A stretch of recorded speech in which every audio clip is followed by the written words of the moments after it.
Life can change in an instant. For many wheelchair users, the struggle to push forward is a daily challenge. After years of development and countless prototypes, we created Rib Grips, the revolutionary wheelchair hand rim covers with built-in ribs for ultimate grip and comfort. No more slick surfaces, no more heat burns, just pure, reliable grip. Rib Grips, empowering you to push forward with ease. Rib Grips, get a grip on your freedom. Discover the difference. Visit ribgrips.com and use promo code GRIP today. You just found the perfect product that helps with staying cool during hot summer runs. No more gross warm water. Stay cool with this product from Gear Handle. This hydration tube cover helps keep your water cool and easily accessible. Stay hydrated during those long summer runs or even delay from freezing in the winter. Plus, they're compatible with various brands of water bladders and come in various colors. Visit gearhandle.com and use promo code H2O today. Hey everyone, you're listening to The Public Affair with me, Andrew G. I see someone different every episode, but do me a favor, keep it between us. Hey guys, what's going on? It's your boy Andrew G, and welcome to episode 39 of my podcast, The Public Affair. I'm really excited to do this episode, redo this episode, of course, and I'll let you know who I have in just a second. But before we get started, I want to thank you all so much for all your support with The Public Affair, watching, sharing, subscribing. Make sure you subscribe if you don't. I love you all so much. And of course, shout out to Rogue Media Network with my boy Mike Hamilton. He's the best. I love you, Mike. All right, so before we get started with my special guest, I definitely want to give a shout out to a few of our sponsors of The Public Affair. This episode is brought to you by Arjon Painting with my boy Juan Arjon. He's a family-owned local paint company that specializes in residential homes, both interior and exterior. He has the best quality guaranteed. And if you need your home painted, I don't know why you're going to call anybody else except my boy Juan Arjon, who's also like the funnest person in the world. I love him. Juan, thank you so much for sponsoring this episode. Of course, to Midway Nutrition with my boy Marcos Cordero. He's located on Hewitt Drive and has meal replacement shakes with tons of different flavors. I recently had this apple flavor that is like absolutely delicious. And you guys have got to get it. It's really great. So if you're looking for more of a healthier meal replacement, make sure you hit up Midway Nutrition with Marcos Cordero. He also has Waco Nutrition and Energy on Spate, you know, if you guys live in that side of town. So thank you so much, Marcos. I appreciate you. To B&J Refinishing with Frank Biza. He focuses on resurfacing bathtubs, counters, sinks, tiles, and more to original showroom quality. Offers 5-year warranty on most work and has the best prices in town. Frank is seriously the best. Big entrepreneur because he also has Co-Town Tint, which focuses on mobile tint and detailing. He offers the best high quality film and products and will be all competitor prices. So if you need any of that stuff done, make sure you hit up my boy Frank Biza with Co-Town Tint or B&J Refinishing. Thank you guys so much. To Jeffrey Monreal with Pollo Box and Audio, Public Affair alumni. I loved him. He focuses on installation of stereos, door speakers, and audio systems. He also specializes in building custom subwoofer enclosures and much more. A jack of all trades. Jeffrey can do anything. Love Jeffrey so much. Thank you for sponsoring. To David Santabanez with Alinea Real Estate. He's the #1 sales agent in his office. He'll help you buy a home or sell your home. Make sure you follow him on Facebook at David with Alinea, or call the number on the screen, darling, for all your real estate needs. And of course, the Four Brother Construction with Joe Olvera. He provides custom home designs and renovations. He also focuses on plumbing, roofing, tree removal, electrical work, and so much more. Joe is the best. I love Joe. Make sure you call the number on the screen if you need any of that work done. Thank you so much for sponsoring with Four Brothers Construction. And of course, to my girl, Destiny Stead with Destiny's Desires. She's a local foodie giving her review about all local owned food places, the good and the bad, darling. Make sure you follow at Destiny's Desires on Facebook to get the best reviews about a restaurant near you. Destiny, thank you so much for sponsoring The Public Affair. More to come later.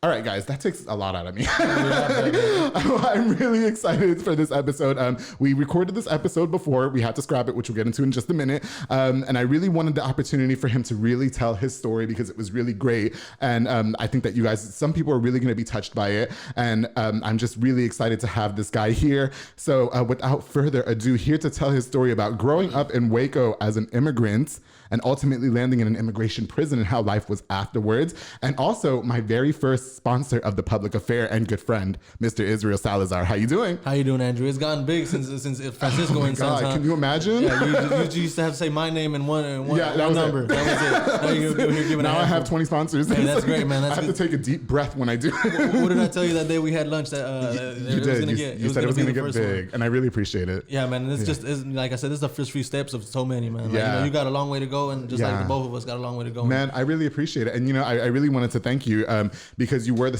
first sponsor ever of the Public Affair with Francisco and Sons. And I think that it really opened the door for a lot of other sponsors to kind of reach out to me and say, oh, he's doing that on his show. I want to do that too. Yeah. So I really want to thank you so much for believing in this podcast that much so early on. And really all the sponsorship that you did in the very beginning. It really means a lot. It'll never go unnoticed. So thank you. Oh, yeah, man. It was. I just saw the potential that you had on your show, man. Yeah. You were just starting up, and we were just starting up. So yeah, for sure. I wanted to be in that too, and it worked out a lot. I know it helped you out, and it helped me out too. Yeah. And I'm glad we're here now, man. To where we're at, I'm here. Fist bump that. Fist bump that, man. How is Francisco and Sons doing? They're pretty good, man. Yeah? We're growing every day, man. I love the way I love the position we're at now. We're not where we want to be, but as far as work, man, it's coming, and I'm glad that we're able to do where we're at, man. I feel you. Well, I'm really happy to hear that. And when I build my house, I want you to build me a nice metal building, so that way I'm gonna make it my playroom. Oh yeah, I'll put anything you want in there. Red lights, yes, please, everything. I want a swing. No disco lights. I need a red light. And make sure you put a nice swing in there, so because I'm more flexible now. So soccer coming. So anyway, well, Israel, thank you again for coming. I wanted to reinvite you onto the show because we had to scrap you saw the recording I sent you. Yeah. It was now I will say, in defense, this new studio was just being like built, I guess, or we were just kind of starting things, so it wasn't as nice as it is now. Yeah, no, I guess it was our own fault for rushing. We should have waited. We should have waited. We should have definitely waited. And big shout out to my producer Mike, because we ended up recording with Jeffrey Monreal, making that episode 34, and he belted that out in 5-6 hours. It was so great. Yeah, they did a great job at pulling that out in one day, man. And I was surprised. When you told me you recorded that day, I was like, how? It takes you about a week to do the others. I tell everybody because it's true that I am a few episodes ahead of the game. So when people see this, it'll be like 2-3 weeks later. And with Jeffrey's, that was like the only one where I was like, we're recording today and releasing tomorrow. It has to be tomorrow. Yeah, because you already have them labeled ahead of time. Yeah, and you know what? We would have been able to do it so much more before had the stupid snowstorm wasn't here, and he would have been able to like catch all that right. Everything was just last minute. But I think it's situational because now you know what to expect. I really want everybody to hear your story. Like I think that some things were out of your control, and I think a lot of people are going to be touched by it. You know what I mean? This is going to be one of my other serious episodes, but of course I'm going to make it cute and fun. You know what I mean? Yeah. So Israel, for people who may not know who you are, why don't you introduce yourself, tell us where you're from and all that, and life growing up. Well, my name is Israel Salazar. My boy. Some of y'all know my boy. We met playing kickball, and we have to get another game going. Oh, we met playing kickball. Yeah, I was with Sid. Okay, I was scared. I just got glasses. Hey, man. I didn't want them to break. They were like $300. I was like, no. You had to over running with your glasses. Okay, yeah, I was that, and the ball was coming to me. I was like, no, fuck that. I remember you used to kicking the ball and telling somebody, hold my glasses so I can run. I was scared. I just started wearing glasses, but anyway, besides the point. No, yeah, and I was born in San Luis Potosí, Mexico. I'm banned. Go ahead. When he's banned, yeah. I don't want to know why. I'm not going to ask questions when I go over there. You can watch one of the episodes of The Public Affair. You'll find out why. They have his picture up. Before you go in, they have his picture up. Do not enter. And it's my picture. It's this picture. It's that picture right there. No, man. Yeah, I was born in San Luis Potosí. I was brought over here when I was 5 years old, and I've been here ever since, man. And, okay. I went to school here. I graduated here in Waco, Waco High School. Oh, okay. Shout out to all the Waco Shout out to North Waco. North Waco. Yeah. Yeah, man.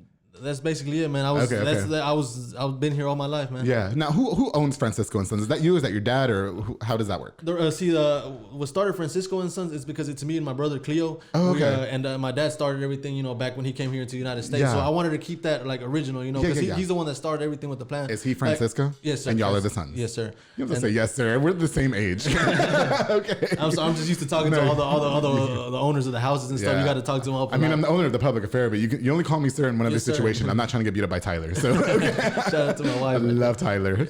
No, and yeah, man. And I wanted to keep it original. With my dad, he started. He didn't start with us at first. It was just me and my brother. Yeah. We were doing little side jobs, and he's been at a company. He was at a company for 20 years. Right. And he was still kind of scared to get out because it's scary. It's tough to start a business. Nowadays. For sure. You gotta have a lot of. You gotta have a lot of. You gotta have a lot to make it, man. Yeah. A lot of people give up on the. As soon as they say, "Oh, we're not making any profits," let's give it up. Just throw it to the side. Yeah. And what a lot of people don't know is it takes money to make money. You gotta start. You gotta start making. I say it all the time. Yeah, for sure. And this podcast ain't cheap. I hear you. And that's why I wanted to. I knew when you brought drinks and stuff. I know that wasn't and to rent out this studio. I know that's not cheap. That's one of the reasons. That's one of the reasons I contacted you about sponsorship. Thank you. Because I saw what was available for us. Our name to get out there, and your name was going. In a way, it was just to help each other out. And I at the time, I wasn't even thinking about like, how do I pursue getting sponsors or anything? You just reached out and was like, hey, you doing sponsors? I was like, yes, let's do it. As soon as the first episode. I could cut a commercial in 1, 2, 3. I work at Power 108, so it's nothing. You know? I knew Andrew can get my name. I knew if anybody can throw our name out to Andrew. Yeah, darling. And shout out to Erkutis. Now, he's your brother-in-law, right? Yeah. Erkutis is a public affair veteran, episode 3. It was one of my biggest episodes at the time, and I think that was our first sponsor episode that we did together. And at this point, who doesn't know Kutis? Yeah, for sure. Know him? It's like you can turn around this Kutis. I love Kutis, by the way. Shout out to you, Kutis. Yeah, he's a great man. He's a real outgoing guy. Love him. He's also on Lale at Pachangon. So yeah.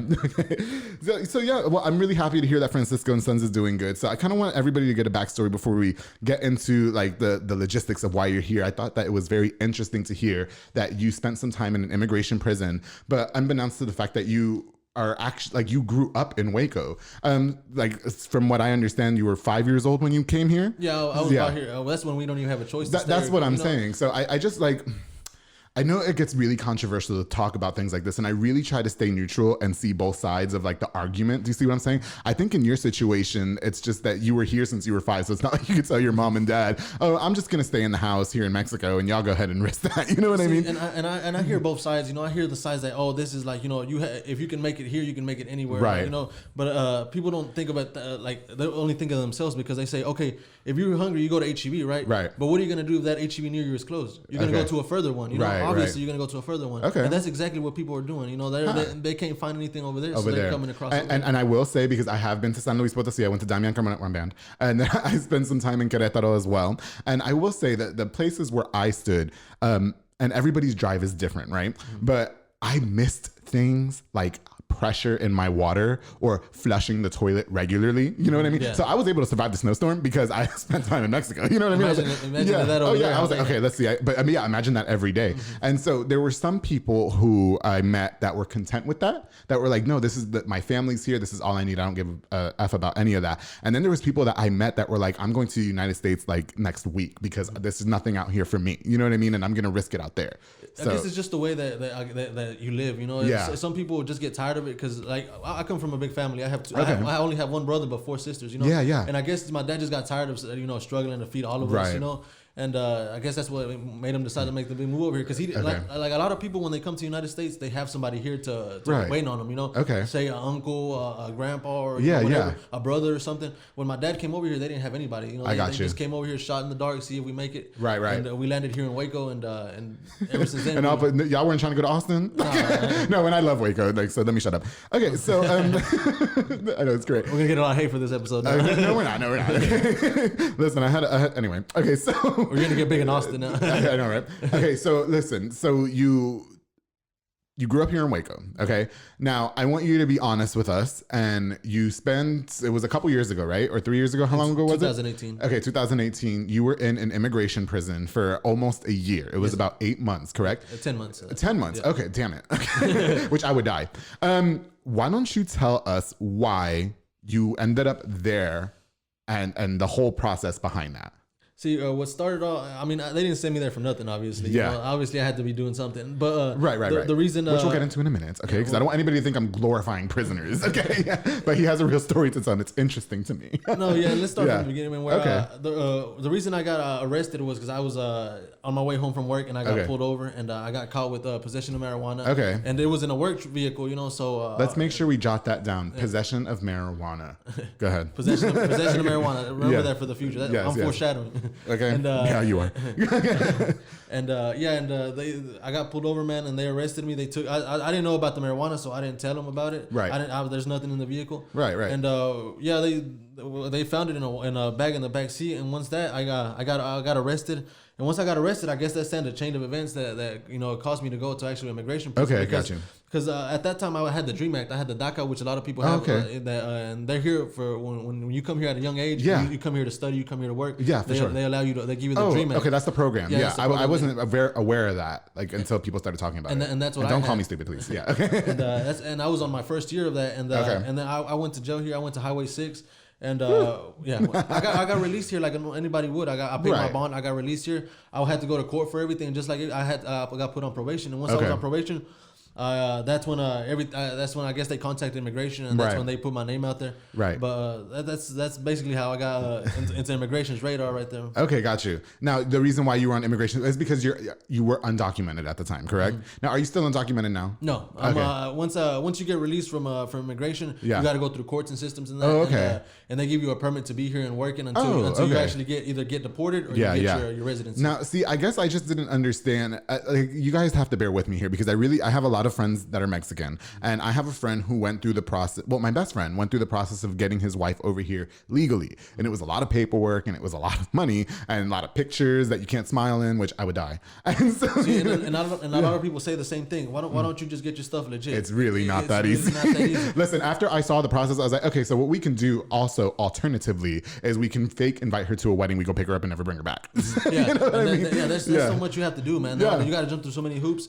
And I mean, it's always been like that, but it's not as easy as people think. It's not just about signing a piece of paper. Oh, I can come. You're right. It costs a lot of money. And let me tell you this too. Just a little side note here. When I was coming back from Mexico, I don't know if the guy just thought I was fucking annoying, but it almost seemed as if I could have just brought somebody back, just regular, just stuff them in the trunk. No, seriously, because we were talking, and at the time I didn't have the public affair. I was just on Power 108, and so he was like, "All right, what do y'all do?" And I was like, "Well, I'm Andrew G with Power 108 in Waco, Texas. Number 1 hit music station, and this is my friend. He cuts grass, and this and that." And he was like, "Just go, just leave." Like, and I told my friend, I was like, my friend at the time, I was like, we could have totally just had somebody in the back. He didn't check us. There was nothing. You know what I mean? So I was like, yeah, did one of your families want to come? We can go back real quick. You know what I mean? What about that hot guy that I got banned from? I'll bring him back. He needs papers. Like, what's up? They'll get me unbanned from San Luis. Yeah, for sure. No, I don't need to worry about being banned from San Luis because you're about to come live with me and we about to eat steak and lobsters. What's up? No, man. But it seemed that easy, but I guess in most cases it's not. And that's how I crossed. That's how I actually crossed. I was in the back seat. Babe, I'm about to make me some money. I'm about to go make. I have this whole plan divulged in my head. Right? Yeah, you already have the whole blueprint. So, okay, $100 a piece. Come on, and you buying the food. But you got to be on my show. You got to be on the show. We're gonna talk about the whole thing. It's gonna be great, and we're gonna have a party. Okay, so not to diverse, you talked about the marijuana possession, and I just want to reiterate, you take accountability for that. You realize that is illegal. Even though, I mean, we think that weed should be legal. I don't smoke weed, but I think it should be legal. See, just because I'm saying it wasn't mine doesn't mean I wasn't involved in the activities of marijuana. So that's I'm not trying to put the blame on anybody else but myself, because I put myself in that situation. I allowed that to be in my vehicle, So as far as that, no, I take accountability. Now, I just think that, and I want you to be able to have the opportunity to tell the viewers the process of the arrest and what you had to go through over the marijuana charge. So can you walk us through that? Because there's pedophiles that get like a slap on the wrist or get it way worse. Yeah, see, the first, when I got arrested for marijuana, everything went normal. I went to Highway 6. They released me on bond, and I had to go to court a few months later. Yeah, and they signed probation for me, and I had 18 months of probation, and everything was going good. I was going to my probation. Whenever he requested me, I would show up. I would, he would do drug tests because it was for marijuana, and I would come out clean. Yeah. And then a few months later, out of nowhere, he calls me one day, and he's like, "Hey, man, you need to come today." It was a Friday. He's like, "You need to come today. You need to show up today." And, and I was like, "I'm out of town working, man. I can't make it today." I was like, I'm riding with my boss. I can't be driving. Right. And I can't tell him to put everything up and take me back to Waco. Okay. I was like, "I can't make it today." He was like, "No, if you don't make it today, it's a violation." Is it really like that? Man, it had never happened to me like that. And wow, I was that's wondering crazy. If they would just request you to come in that day, I'm like, I understand. Come in tomorrow morning. Early tomorrow morning. Come in. Right. Yeah, I'll be there at 8 o'clock. Like nothing. First thing in the morning. Yeah. And I'm not making an excuse to go in a few days later. You were working though. It's not like you were out there partying. And he knew I was working. He knew where I worked. He knew what I was doing. And man, I told him I'm not gonna make it, man. I'm sorry. I might have to take the violation and just go with it, see what happens, because I have a valid excuse. I'm at work, Okay. And come out Monday. I called him. I was like, "Hey, man, can I reschedule?" And he was like, "No, don't worry about it, man. Just we just show up on your original date." Huh. And I was like, I found that funny. I was like, little sus. Then the little sus. My daughter sus. And the next morning, man, my wife's mom picks up our kids to go take them to school out in McGregor. And when she said it was early in the morning, like 6 in the morning, it was still dark, and we lived in some apartments right there by the Michoacana, and we have a long street right there. Shout out Michoacana. Ooh, I bet you. Ooh, anyway. We'll give a little quick sponsorship right there. They got that meat that I love. Not to make it inappropriate, darling. I'm just saying they do. It's nice and seasoned, and they need papers. Okay, good. Are we talking about the Michoacana, right? Yeah. Oh, okay. Oh, we thought we were talking about you. I told you I wasn't trying to get beat up by Tyler. Okay, we'll talk about that between us. That's coming out. Yeah. Okay, that's episode. That's the part 2. No. Okay. You were living in the apartments behind the And yeah, man. And she said when she turned on the lights that she saw Durango right there, and then she had some binoculars, man. And as soon as she turned on the lights, that they put them down real quick. But I lived in some apartments, so I was like, man, it could be anybody else. I'm doing everything right. I'm doing everything right. But I just, it was just like you're not causing mischief or anything. I understand. I had got caught with marijuana, but ever since then I was doing everything I was. But wasn't that like 3 years ago? Like it was about a year and a half from the event. It was a year and a half. Prior to that. Yeah, so leave me alone. Okay. And I was doing. It was marijuana.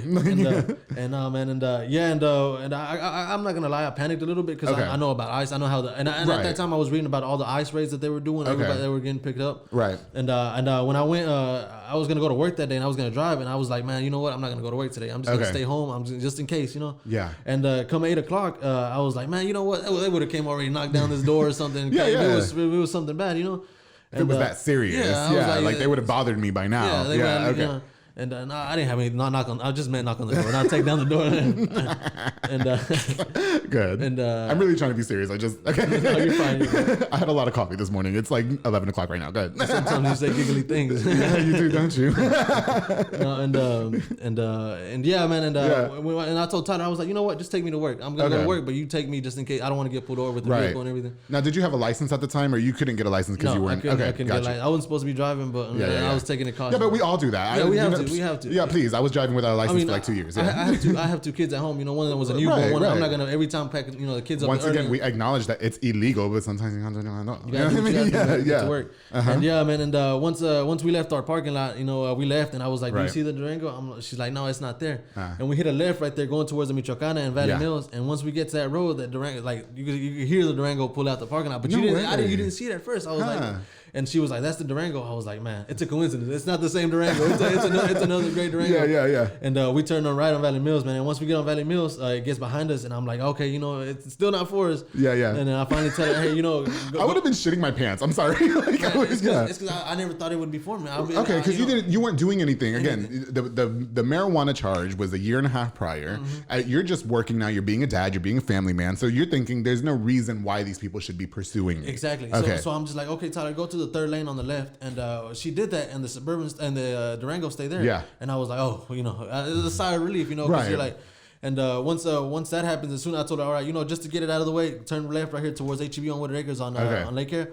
And I'm like, turn left. And as soon as she hits that blinker to turn left, that Durango cuts across all the way across and gets in there. As soon as we turn on the road, it turns on it didn't turn some sirens. It was like real loud, and then it says over the mic, it says pull over into the parking lot. And when we pull over there, you said it wasn't a siren. Was it like a blowhorn or something? It was like an obnoxious noise. It wasn't a siren, and they didn't have lights either. But it was just like. And you hear about Mexico. I'm like, damn, they're coming over here to the United States. Okay, damn. And now we pull into the HEB parking. I'm sure my brother told me there was a video about somebody getting caught by immigration. We need to Google it. Was that you? We need to find it. I don't know. I didn't see. I've never found it. Google it. Somebody Google it and send it to me. Go ahead. Put it in the comments. Yeah, please. We pull in there, man. And as soon as we pull in there, there's a couple of Chargers, a couple of Suburbans. So they come in hard, man. Like I thought I was riding with the chopper. Like you cut somebody up just now, right? Yeah, like if I just had murdered somebody. Oh my goodness. And then they come in, man. They have rifles and everything. They're like, Israel Salazar, step out the vehicle, and I'm like, man, my kids are in the back seat. Like, I bet they're scared. Yeah, my daughter was my daughter was a newborn, and my son was still young. Yeah. So I'm like, my son's over there crying because they're like, what's going on? It's scary. Yeah. And we I get out the vehicle. I'm like, and they're like, oh, we're with Immigration and Customs. Okay. And we have a warrant for your arrest. And I'm like, what's the warrant for? Yeah. And we sent a letter for you to show up to court, and you didn't show up. I was like, I've never got a letter. So we gonna pull up with rifles though, because I didn't show up to court. You know what I mean? And fucking bazookas and tanks. I'm like, are you serious? I thought I was sneaking a chopper back across. Okay, damn, Super Mario, what's up? And man, God. And they take me, man. They're like, okay, you have to see a judge and they told me you're gonna be out by the weekend. I'm like, oh, okay, it's not too bad. It's okay. Daddy's gonna take a little vacation. Yeah, okay. Yeah, we're gonna sit a few days with other men. Oh, I was like, Andrew, come trade places with me. Yeah, please. I'm in. We'll tag me. Who do I have to kill? Let's go. Okay. I did it. It was my marijuana. It was my weed. Anyway. No, yeah, and they take me downtown, and they have a lot of people don't know this, but they have a holding cell here for immigration. Oh, and okay. They have a whole cell here of like immigration and customs officers. Yeah. And they take me down there, and they're like, okay, you have to go to Pearsall. I'm like, Pearsall? I was like, Where's Pearsall? Yeah. They're like down by the border. I'm like, I thought I was gonna see a judge. Damn. They're like, no, the judges are in Pearsall. They're over there in South Texas. And then I was like, no, they didn't tell me all this. I was like, right. Yeah. And yeah, man, they shipped me down there the same day. I get out there about all was this about 8 a.m. Right, so I get out there about 2 p.m. Okay. And man, they put us in these ice boxes, man. They ice boxes. Yeah, that's what they now, call. Can you explain to us what an ice box is? A lot of they call them ice boxes because they're a big holding cell, and they're almost similar to the ones here in Highway 6, but they're just real large. And the people that are coming in, they just throw them in there, you know. And the reason they call them ice boxes is because they're freezing. Okay. They're like in there. You go in there like with shorts and stuff. They don't give you a blanket or anything until you get checked in. Oh, and it took me 8 hours for them to check me in. It's cold. Yeah, 8 hours of just sitting there. You know what? Let me ask you a question just to kind of not diverse, but kind of go back for a second. Do you think, I mean, obviously we all know the answer to this question, but do you think that the way that they arrested you was a little bit extra as opposed to the way they arrest a person that does something worse, like a pedophile? I know people that have done way worse than carry marijuana or miss a court date. And they go to their house, knock on the door and say, hey, you're going to jail. Come on. I mean, these people swarmed you with AK-47s and bazookas and pistols and the army. And so do you think that was just a little bit extra the way they proceeded with that? I believe that was way too much the way they did. And I think a lot of people would agree. Like if I would, I've been through immigration before when I was younger. And all they did was send a letter. I showed up to every court date. Right. I went through all the hoops they asked me to go jump through. And I was there every single time. So all they had to do was do the same thing. The address hadn't changed or everything. Right. All they had to do was send me a letter. You have to present yourself on a certain day. And I would have been there because that's something big. Obviously I didn't want to get picked up. Right. And that's what I'm trying to say too, because I think that's what people misunderstand is that there's obviously people who are for immigration. Like I will say I am for immigration. There's people who are not for immigration, which that's fine too. Like I don't hate you for that. But what I'm saying, it's the way that they arrested you. Like you were with your family. You were just going to work or going to HEB. Like, damn, can I get some sushi first? You know what I mean? I really wanted the pot stickers. Let me eat breakfast. Okay, damn. Okay, I was gonna get McGriddles. Like, isn't McDonald's next door to HEB? The bad thing is you just missed breakfast, so you got to go all the way to lunch. But what I'm saying is for them, like, and I don't want to make this about an immigration versus American thing, but the fact that it was like it started from a weed charge and then you missed a court date versus somebody who molested a child or almost killed somebody. The way that they arrested you, it just seems like it's just so extra as opposed to somebody like that. Do you see what I'm saying? Which to me doesn't sit well, is what I'm saying. Thought I was a menace or something, man. I mean, damn, it was like, holy shit, like no, fucking machine guns, damn. Okay, the tank in the background making a left, like no, like get the fuck out of here. All they had to send was one person. To figure out shit, you should have just punched Tyler in the face. You probably would have got like away with it a lot easier. You know what I mean? Like, okay, you're good. You're good. No, you good. Okay, shout out you're American. You're American. Yeah. Okay, so you get taken to the ice box, right? Yes, and so you're under the impression that like, okay, this is gonna be a weekend thing, even though I'm in South Texas by now. You know what? So it's not looking good. So how did it get prolonged? When I realized it wasn't gonna be there, I started asking the detention officers, how long do people last in here? They're like, about 15 days to a month in here. And I'm like, 15 days to a month? Yeah. Like, man, I can't be in here. Like, bro, I got work tomorrow. Like, what you mean? I gotta work, man. I gotta start a job. And, and then when I realized that, I was like, oh man, I have to go through all the process from the beginning. Okay. Which I had already gone through years prior. When I got my Dream Act, when I have the Okay. So yeah, man, and they took me to the back, and the next day I was like, I was scared. First they took me to my celly, and my celly was from Afghanistan or something, and I'm like, okay. And I was like, oh, that's what did I do to get put in the cell? But he was a real friendly guy. But, what's his name? Should I give him a shout out? Ahmed. Shout out Ahmed. What's up, Ahmed? Is he hot? No, he was older. What am I saying? Yeah, I got him. No, go ahead. Sorry. Okay. Reverse psychology, right there. But I'm thinking, okay, because I said it a couple episodes ago that my type is like Mexicans that need papers. Not like obviously you, but like I'm pretty sure immigration prison's where I'm gonna find the love of my life. See, that's all you gotta do. All you gotta do is go to the immigration prison. Call immigration. Hey, I don't have papers, and then just get deported. Well, I have to use your name. Oh, okay. Because they're gonna find out that I have papers and a successful podcast. But I think that the love of my life is in an immigration prison. That's it. Oh yeah, they got these apps where you can talk to them now. Get the fuck out of here. No, are you serious? Are you serious? Are you fucking serious? Hold on. You can FaceTime them now and everything. No, you're lying. No, I'm serious. Israel, don't fucking play with me. When we're done, I'll download that shit right now.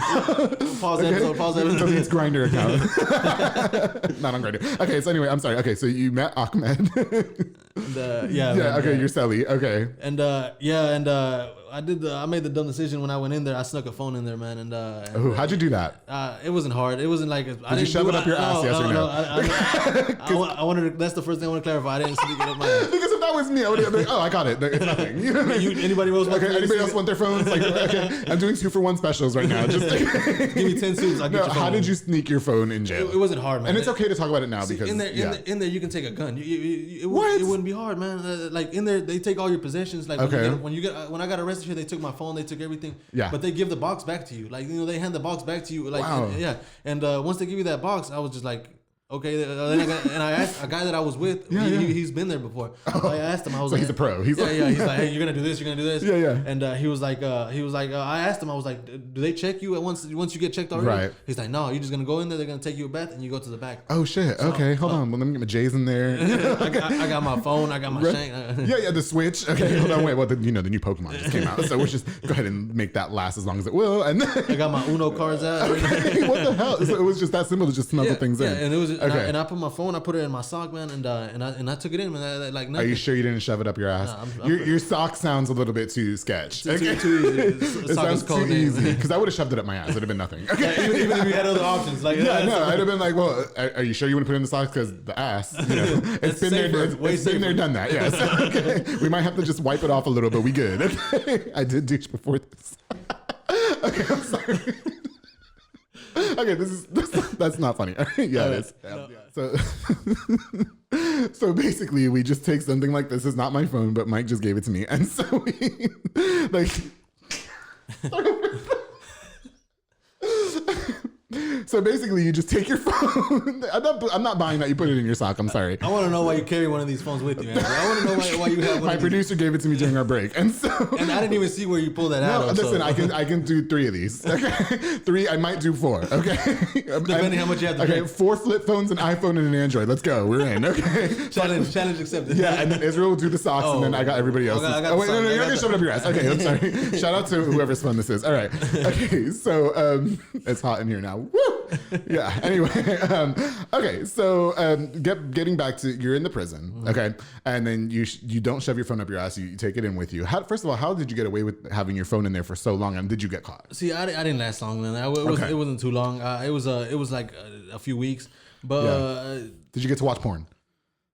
That's a yes. Okay, go ahead. And, the first thing I thought of, I was like, man, how am I gonna charge him? And I sat there at like 2. I would wait till like 2-3 in the morning when everybody was asleep. Okay. And luckily I was in the furthest corner, so I could hear when the guards would be coming. And I would sit there and I would wait. Like I would be like, how to charge your phone with AA batteries? Are you serious? Yes, I sat there. So it was that long ago where your phone was being charged by AA batteries? No. It was an iPhone. It was an iPhone. It was an iPhone. Yeah, okay, it was got an you. iPhone SE. It was a smaller iPhone. So even easier. Okay, go ahead. And still no asshole. Still no asshole involved. Okay, moving on from the ass. and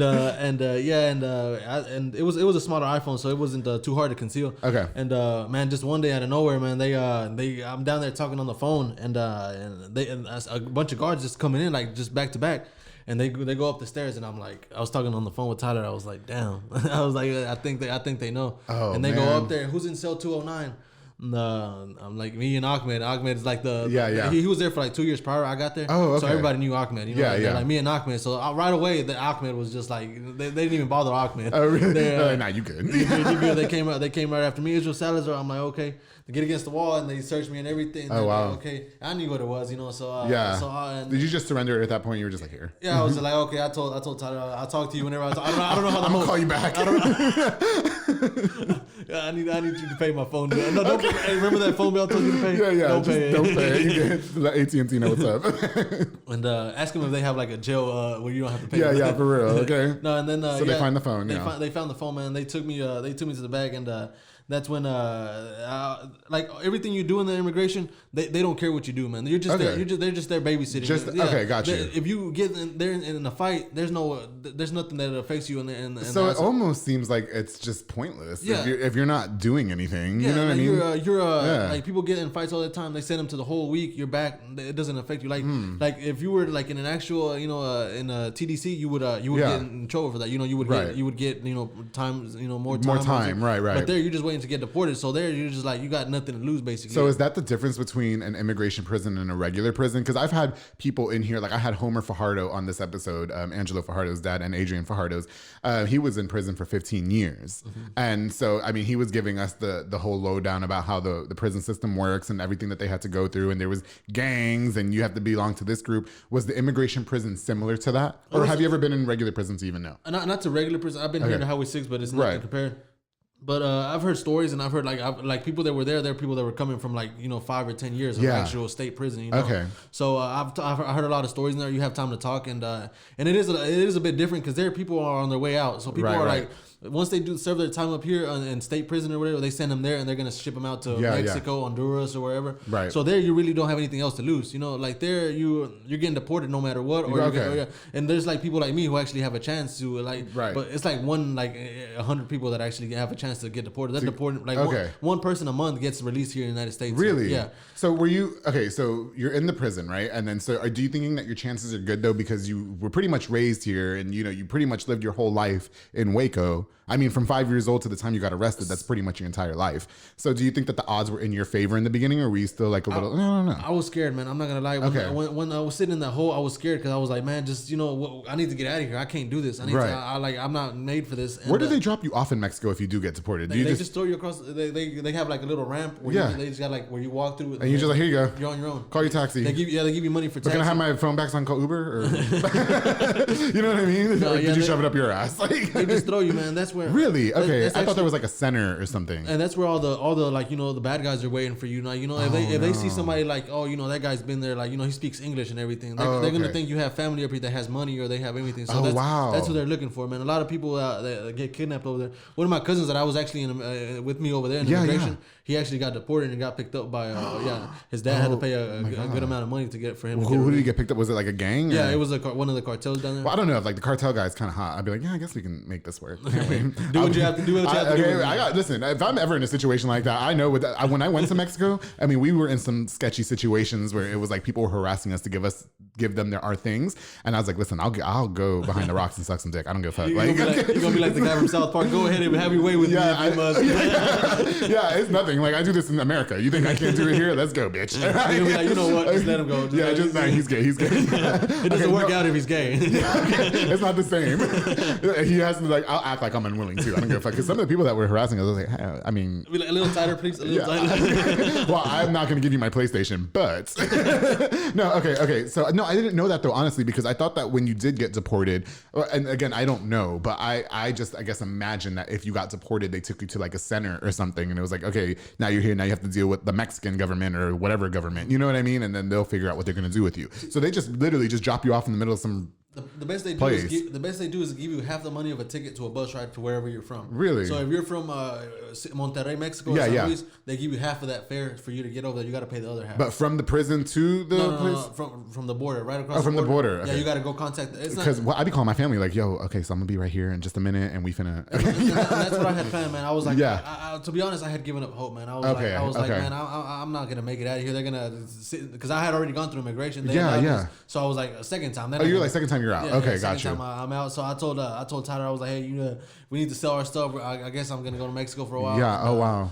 And she was like, no, don't do it. And then she went to talk to a lawyer, and they were like, man, marijuana is worse. Like, I mean, really? any type of drug is worse. Like there's people there like for all kinds of things, but anything drug related is they take that serious over there. Really? Any amount.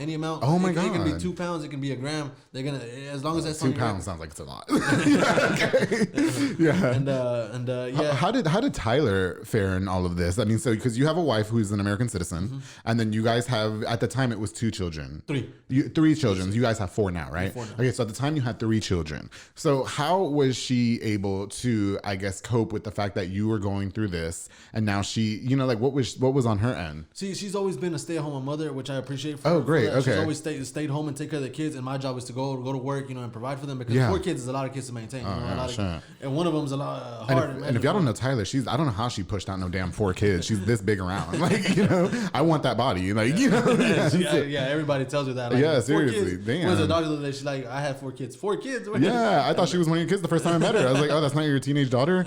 You know? No, and we were scared, man, because like we had a little money saved up, but like I knew that was all going to go towards me having commissary, right. The lawyers, all that stuff. Okay. And the bills, obviously, you know. Right. So the first thing she had to do was go look for a job. She had to go, you know, find a job, and that's I know it's pretty tough because she's never really, you know, had to work. Yeah. So now and I, you know, I'm thankful that she was able to find a babysitter. So she held it down. Yeah. And she would always, you know, that's one thing that got me through it. I was able to talk to her all the time. Yeah. I would sit. They would only have 2 phones in the hole. And I would sit there for hours just talking on the phone for hours. I'd be like, pass the phone. I'm like, no, you didn't shove yours up your ass like I did. What's up? Okay.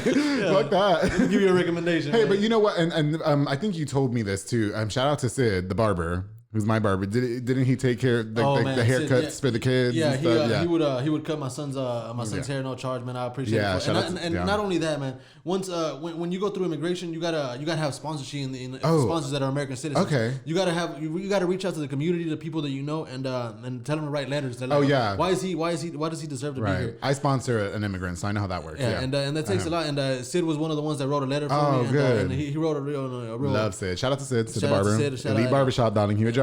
Yeah. I'd come in later. Both of us. Yeah, man, that's what we play kickball with. Okay. So, and shout out to Tyler too for really holding it down. I'm sure that wasn't an easy process for her to go through. With 3 kids. With 3 kids, that's great. Oh, I bet you couldn't wait to make another kid. That's what we did when we. Yeah. Okay. He was like, get over here. No. Okay, the porno was up. Okay. So, no. Okay. So when you got in trouble for the phone, did you spend any time in the hole? And why don't you explain to us what the hole is? Is that like that's like the segregation, right? Yeah, segregation. Okay. That's they take everything from you. You can't have any commissary. You can't have any, you only get the food that they give you there. You get and books, and that's when I actually got into reading. Reading a lot of books. It actually does take up a lot of your time. Right. So you can take your minds off of things because a lot of people think, oh, it's just jail.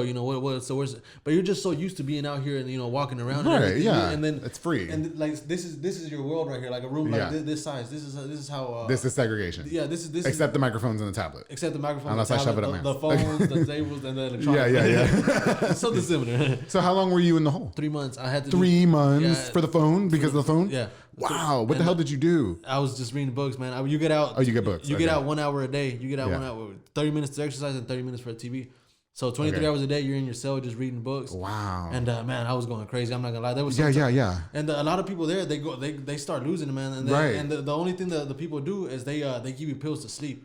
Okay. And a lot of people come out addicted to those pills, man. They bring you down. They're trying to bring you down so you won't have a lot of energy. Okay. So they were like, I told them, hey, man, I can't sleep. I'm having trouble like focusing. Yeah. And they're like, oh, well, we can give you these medicines for you to fall asleep. I'm like, okay. I can't do that. Yeah, I'm not gonna take the pills, and there would be times at 2-3 in the morning I couldn't sleep, man. Wow, really? It messes with you, man. And, I mean, but it's not like you got anything else to do the next day, like I mean, like you just catch up and sleep. But no, but like I mean, I guess I wanted to when I watch Law and Order SVU, and so I watched an episode where the guy like went to the hole or whatever, and he said keep me in here for the weekend, and he said that it felt like so much time had went by. He was crazy when they unlocked it. So do you still feel the effects of that today? There's a lot of people who suffer like a PTSD behind that, See, it did for like a few months. I wouldn't get out the room. Tyler would tell me, get out the room, like go, okay, girl, it's not like I can't just walk out. And I was like, I gotta call and ask for permission first. To take me out, I gotta go watch TV. No, man, I'm trying to watch The View. And it did for a while, but I mean, I'm back to normal now. It's been a few years. Yeah. It was a crazy time in there, man. And it was my own fault for putting myself in that situation, but as far as being there, and the thing is, I shouldn't have been there that long because people there are usually there for a month. They wait for their court date. Yeah. And either they get deported or they get here. And at that point, I was already there for about 6 months. That's wow. Okay. I didn't have no court date and anything. And so you were in the prison for 6 months, and it was, mind you, it was only supposed to be for a weekend. So you hadn't heard nothing about, hey, this is when you're going to court. This is when we're like nothing. And my lawyers would try to contact immigration, but they would never write anything back. They have to write a form in and turn it in for you to request a court date, and they were doing it back to back to back to back. Wow. Tyler was calling immigration, like the offices there. I mean, yeah. No, they were like, "Oh, we can't give you any information," or anything like that. You know, I'm tired of working at McDonald's. Like my man has got to get out. Okay. They wouldn't give me any information, so I had to go on a hunger strike in order for. No way. Yeah, for me to actually talk to an ICE agent, I had to go on a hunger strike for 3 days, Now, why resort to a hunger strike? Because they're supposedly they have these kites. You can write it. Okay, I want to speak to immigration officer about my case. Right.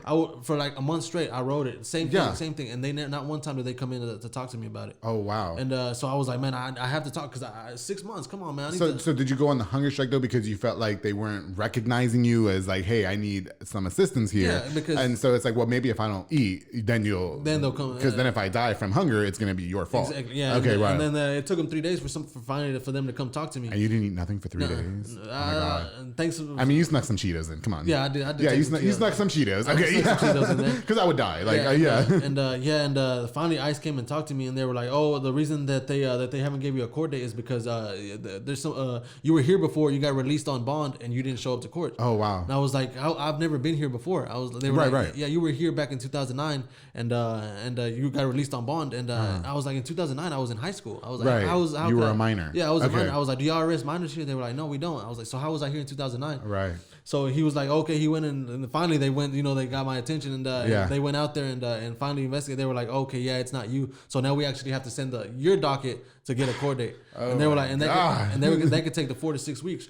I was 4 to 6 weeks. Yeah, you got to be kidding me. At what point when you were in the immigration prison did you realize, okay, I'm gonna be here for a minute? Do you know what I mean? Like this is actually getting prolonged. What, like, you know what I mean? Like, what point did you say, all right, we're gonna be here a minute? After the 3rd month, I was like, okay. After getting out of the hole? I was still in the hole when I realized I was like, why haven't I received everything? People were coming in and like getting out, getting released, getting their court date, and I was like, when's my court date? When's my anything? And then my lawyer wasn't getting any information either. Huh. And finally, for a marijuana charge. And finally, the day came, and I remember hearing that day your court date is scheduled for September 28th. Yeah. And when I heard that on the phone, I was like, oh man, it was still it was like 2 months ahead. Oh wow, okay. It was like 2 months. I was like, oh man, we finally. So now it's something to look forward to. Yeah, something to look forward to. Okay, got you. And then when that day came, they were like, okay, we don't have enough information on you. We're gonna have to reschedule you. Right. And I was like, oh, waited this long for this? Yeah. And no, man, they and another month went by and they were like, okay. And when that month went by, they were like, okay, the reason we're here for this court is to schedule a bond hearing for you. Yeah. I'm like, so I have to wait for another hearing for me? I was like, no. Oh my God. And damn, can y'all buy me some clothes? But what was being in the prison like? Like, were you ever in a situation that was kind of sticky? Like, again, when I spoke to Homer Fajardo, he had mentioned that like shortly after he got there were people coming up to him and saying, you need to choose a side who you're hanging out with, or we're going to jump you, this and that there was a lot of violence. Would you say that a lot of that went on there as well? Yeah, man, there was a good amount of violence. Okay. Not as much as you would see like on state prisons and everything like that, but there is still a lot going on because a lot of people there are already frustrated that they're like, that they're getting sent out of here. Yeah. So they can go in there, punch a guard, and they're still gonna get released and sent to wherever they're gonna get sent to. Oh wow, okay. So people there don't give a fuck, Yeah. And the reason I actually got lucky because the day that I went in there, there was a seat open at the main table. If you would call it, like that's where everybody like the main guys would sit there. Like, the head honchos, basically. And I would have went straight for that table. And I was looking around. I was like, oh shit, where do I sit? Yeah. And one of the guys I had actually met him, on the way over there. Okay. He was like, hey, come on, sit over here. I sat down, and right away I could tell that was gonna be a crazy table. There was a guy there with Chucky dolls tatted on him. Oh wow. All on his faces and stuff like that. Like, guys from Honduras. That's a little scary. Yeah. MS-13 and shit. Yeah, 18th Street and all that stuff. And I'm like, I'm like, man, you know, is this what it's gonna be like? But I actually got lucky, and they introduced, and they were like, okay, you know, you're gonna be one of us and shit like that. Okay. And it wasn't really a gang or anything like that, but it was a group. You know, was there initiation? No, there wasn't. Okay. The only initiation was as soon as you go in there, they all go run into your cell, and they're like, give me this, and you're just sitting there like, oh shit. And then right when that's over, like they just want to see how you react. Oh, okay. And then once that's over, they're like, oh, we're just fucking with you. Oh, okay. Were you like tough about it though? Were you like, no, I'm not giving you that? I was just like. Call it off, yeah. Okay. Guard. Okay, I'll be snitching. Like, excuse me. No, and they did that. And when they did that, I was just like, oh, you know, I didn't pay no mind to it. Yeah. And they were just like, oh, I'm just kidding. But and then I remember when we did it one time, we did it to a guy, and we went in there, and he was like, and it actually it caused a lot of trouble, man. Because we went in there, and that guy was actually from a gang, you know. And we went in there, and they were like, he was like, give me your shit. He's like, no, man, you're gonna have to take it. And one of the guys that was with us, he was in another gang, you know, and he took that offensive. Oh, he was wow. Like, he was like, oh, well, what gang are you from? And he told him, and he was like, oh, well, you know, he told us, y'all get out, we're gonna have to, you know. And they knuckled it out. Well, in there, I was gonna say, what are they gonna have to do? I want to stay. You know, you think they're gonna have a sexy party? Okay, yeah, I'm in. Okay, room for one more? Absolutely. There's always room for one more, darling. We just keep it between us. No, were you ever, but like, how about you personally? Were you ever in a situation in the prison that was like threatening to your life or anything? Man, there was one time that I was in, we were playing soccer outside, man. It was with this Guatemalan. It was on Christmas Eve day. Wow. It was on Christmas Eve day, and we were playing. And I didn't like the way he was playing, man. I was like, hey, man, you know, you need to calm down, because we were playing against. He was playing rough. Yeah, we were playing against. I sponsor a soccer team, so I see that shit all the time. They be fighting for no reason. And there's a wall and like stuff like that. He was like running into him and stuff. Yeah, and, hitting him hard. I was like, hey, man, chill out, man. You know, these guys ain't gonna tell you nothing, but you know, but we will. And he still kept going. And then he came up and hit me. And he was like, this and that. And then I kicked the ball hard towards him, like, you know. And it's a small field, you know. So and I almost hit him. He's like, hey, man, why are you doing that for? I was like, well, you over here doing this to other people. Yeah. And he was like, well, if you got a problem with me, let me know. And I was like, if you got a problem, well, we can go catch a cell. And that's what you know normally. Oh, that's what you do. Yeah, that's what you know. You don't do it in front of the guards, you know. Noted. Okay, let's go catch a cell. And you go, and I was like, all right. And then he was like, nah, he's like, you know, all that. Let's forget it, yeah. So and we keep playing, and I turn around, look at the ball, and next thing I know, he turns around and paws me right in the mouth. No. Yeah, he paused. Sucker punch. I was playing goalie, and and he comes and hits me, man. And then like by that time, you know, everybody's like, you know, all the jails and everything come in and stuff. So he hit me one time, and I was like, fuck. And he got me a pretty good. Yeah, he got you good. Yeah, I can see the busted lip right now. This is for baseball. Okay.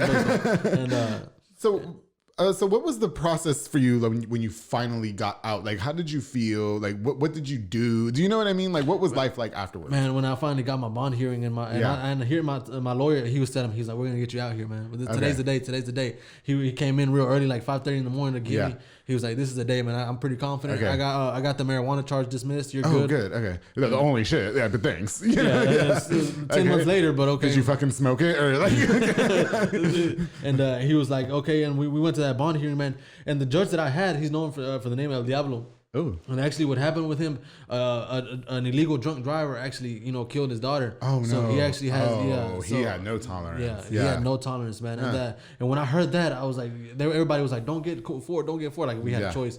And, they gave me him, man. And I was like, oh, man, I'm screwed. I'm screwed. Okay. And you can tell, you know, he was, you know, and when I went to court, they were like, okay, you know, the whatever you would call the district or whatever. They were like, okay, he's here for so and so. He's so and so. Just naming your charges. Naming my charges and stuff, and like everything. They name everything you've done since high school. Everything. Damn, shit. You know what color underwear I was wearing too? and he was like, okay. And that's when my lawyer came in. I was pissed off at my lawyer because he took so long. He was like just stalling, you didn't even want to see, stalling month after month. And I was mad, man. I was ready to say screw him. Like, something else. And he came in. He was like, and I was looking at him, and he was like, oh, my client, you know, he got possession of marijuana, but he's been here all his life. I had letters from Sid. Yes. I had letters from my daughter's school teachers, from my kids' doctors, from everybody. I was involved in everything from sports. It's great to know that many people can really have your back in the time of need too. Exactly. Yeah, so for sure. Shout out to because everybody would ask, where's their dad? Where's their dad? Yeah, for sure. And she would have to tell them, you know, because it did affect them a lot, you know. Wow. And the doctor actually said that when my daughter was a newborn, she would go up to like just hard stuff and hit her head like real hard. Oh wow. And they actually said that it was like from stress of not seeing me anymore. Like out of nowhere. Wow, that's crazy. So it does affect a lot of things. Yeah, for sure. Yeah, I mean, I think a lot of people don't see that either. They just view you as an illegal immigrant that crossed here, you need to get the fuck out no matter what circumstances. But at the end of the day, you still have a family that's being raised here. You're a working man, you know, who runs a business with a wife and kids. You know what I mean? I paid all my taxes. So you're really no different than an American citizen, besides the fact at the time that you didn't have papers. See, a lot of people for my charge, they just get a slap on the wrist and you're good to go. And yeah, man. And then that day, my lawyer came out, man. He came out swinging. He came out. Really? Yeah, he came out and then he was like, "Hold my beer." Yeah, he was like, he's like, I got you. Okay. Yeah, I was just sitting there. Where the fuck was that 10 months ago? Yeah. I was just sitting there. Did you get fucked last night or what? Okay. Andrew, thank you, Andrew. Okay. I took one for the team. Oh, don't worry, he's on his way. No, yeah, and then finally he was like, I highly recommend you give my client bond because he's not a he's not a threat to society or anything. And as soon as that judge said, he was like, "Well, I see no problem with granting my client bond." Okay. Man, my daughter back there started screaming. Yeah, she started screaming. How old was your daughter at the time? She was 6. She was 6. Yeah. Gosh. Yeah, she was. And she started screaming and Did crying. you get to hug her? No, we still couldn't touch. You couldn't touch. Okay. From those 10 months, the only time I got to touch him was when me and Tyler got married, and I was there 6 months. Oh, so you got married while you were in prison? I got married while I was in jail, and that's the only time I got to touch him. They don't have no consent. That's okay. And every time it's not okay, but you know, congratulations. That's great. Yeah, that's great. Is what I meant. Yeah. Okay. And and that's how it all worked out, man. Okay. And he finally got me out of here. I went through my courts and everything. Wow. And they gave me my court 2 years later, and I actually have to go in December. Oh, okay. So you're going this December just to kind of check in, like I'm still not on for the final answer, but like it's if you stay out of trouble, if everything's good, right. I mean, Tyler's an American citizen. You know, she doesn't even speak Spanish. You know. Yeah. And 4 of my kids are U.S. citizens. And you already got in trouble for the phone, so we can talk about that for shoving the phone up your ass. And so no, you didn't shove it up his ass. Fine. Okay. You know what, man? Listen. I had no doubt. I've known you for a couple years at least, and I had no doubt that you are an outstanding or an upstanding citizen here. You know, human at that.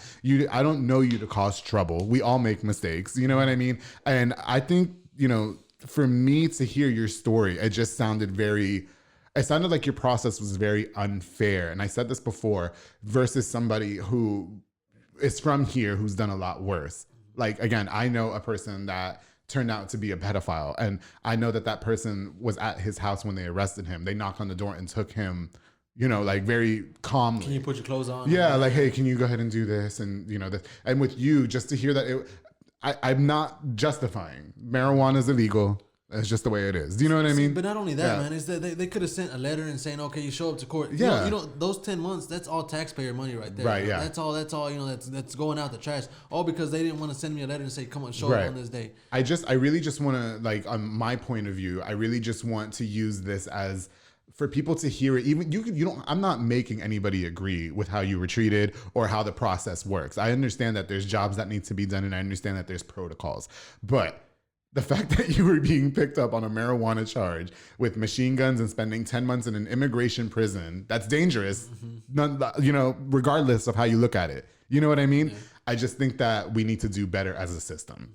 Yeah, and you know what I mean? It's a flawed system, man. Yeah, if you do your research, there's a lot of things that, you know, a lot of judges just go in there, they don't even look at your paperwork, they just throw it out. Yeah. Like, okay, deported. It's unfortunate because again, the situation was different for you. See, and this was around the time where the kids were getting separated at the border from their parents. You know, and then it's two sides to everything. You know, a lot of people were like, okay, why are they coming here? Why are they coming here if they know they're gonna get separated? I'm like, sometimes that's your only choice, man. Right. I actually met with a couple of people in there that got separated from their kids, and they told me their stories. Oh no, over there they're charging us to live there. Like the gangs over there, like if you live in a certain block, they're charging you to live just to live there. I'm like, you're already poor already enough, and the gangs are already charging you to live there. I'm like, I know why you're running away from the country. You know? Yeah. And it's not something that like, okay, you don't want to be poor anymore. You want you're scared for your life there. You know, there's over there the police have like, you know, initiated war against the gangs and stuff like that. And you know, and again, as everything is different. You know what I mean? I know immigrants that have really come out here and built something really great for their family and built real estate and this and that and all that. You know what I mean? And just like there's people from this country, there's also people who come from out of the country that do wrong things, which maybe you should go ahead and go ahead and go. You know what I mean? And I'm not completely against, you know, immigration. There is some stuff that needs to be tightened up. You know, for sure, absolutely. But as far as like, you know, there's some good people that are actually, you know, good for the economy or good for the United States. Yeah, and as far as us, we're trying to get our company going. We're giving jobs to people. We're doing what we can to help. You build really great metal buildings. Oh, thank you. We're trying, man. And I remember the first one that I did. I didn't know. I had no clue how to put it up. Oh, really? He was like, okay, you're a welder, right? Yeah. You have experience putting buildings up. Yeah. I mean, I guess. Yeah. What was the first thing you ate when you got out of prison? The first thing, Whataburger. Whataburger? I stopped, and I guess you're in there. You're so used to eating so little. Yeah. Like, I stopped. I told Tyler, I was like, the first thing I'm gonna eat is Pizza Hut. But the first thing we ran on the highway was they released me like at midnight, and the first thing that we saw on the highway was Whataburger. I was like, let's get in there, bro. The first thing, take me straight to Happy Walk. No stops. Okay. I don't care if it's 2 in the morning. Call them. Call Mei Ling and tell her I want the pork fried rice. Shout out to Mei Ling out there. Okay, love Happy Walk. Unfortunately, we are running out of time, so I know there's so much more that we could have talked about. Is there anything that I'm missing, Israel? Is there another message that you want to get across here? Is there anything that we left out? No, man. It's just for all the immigrants out there, man. Yeah. There's an opportunity for everybody. Okay. And not only immigrants, for anybody, regardless of where you're from. It's just treat everybody, how you would want to be treated. I know a lot of people, it's easier to say, okay, stay over there, okay, do this and that. But it's because you're sitting on your couch watching like a 52-inch TV, drinking a mocha or whatever, a mocha frat from Starbucks. Mocha Don't do me, okay? These guys are thankful to pick up a water bottle. Yeah, for sure. Yeah, so it's a tough situation, man. I understand that this is your country. This is our country. Right. I find this is my country too. For sure. I was raised here, man. I feel like you have a right to say that. You do. I wasn't born here, but my kids are gonna be here. Right. My grandkids are gonna be here. I have no plan of moving to staying in Mexico. Yeah, for Even sure. though it's a beautiful country, man. It's real beautiful, but it's just like this is me here. You don't have the same opportunity in Mexico that you do here. Yeah, I speak. Yeah. I'm more fluent with English and Spanish. I speak English good too. But it's just I've spoken it all my life. Yeah, for sure, man. But man, it's a tough situation. I just hope that people really take from this episode, and especially somebody that's going through an immigration thing similar to you, and really just, keep your head up. I mean, we do live in a very trying, controversial time with things like that, and people, really stay hard to their opinions. And I'm not one for trying to change opinions. You can have your opinion all day. You know what I mean? I have family that is not for immigration. You know what I mean? And I have family that's ride hard, die. Me, I'm just kind of like the public fair. You know what I mean? So it was just politics that brought politics that brought the racism out in people, man. A lot of people say they're not racist, but yeah, I mean, so that's a story. That's another story. So what's the future looking like for you? Before we wrap up, I mean, so we still got Francisco and Sons, and we were actually supposed to record yesterday, and you were late because you were playing baseball. Why don't you talk to us a little bit about the baseball? You shout out your team.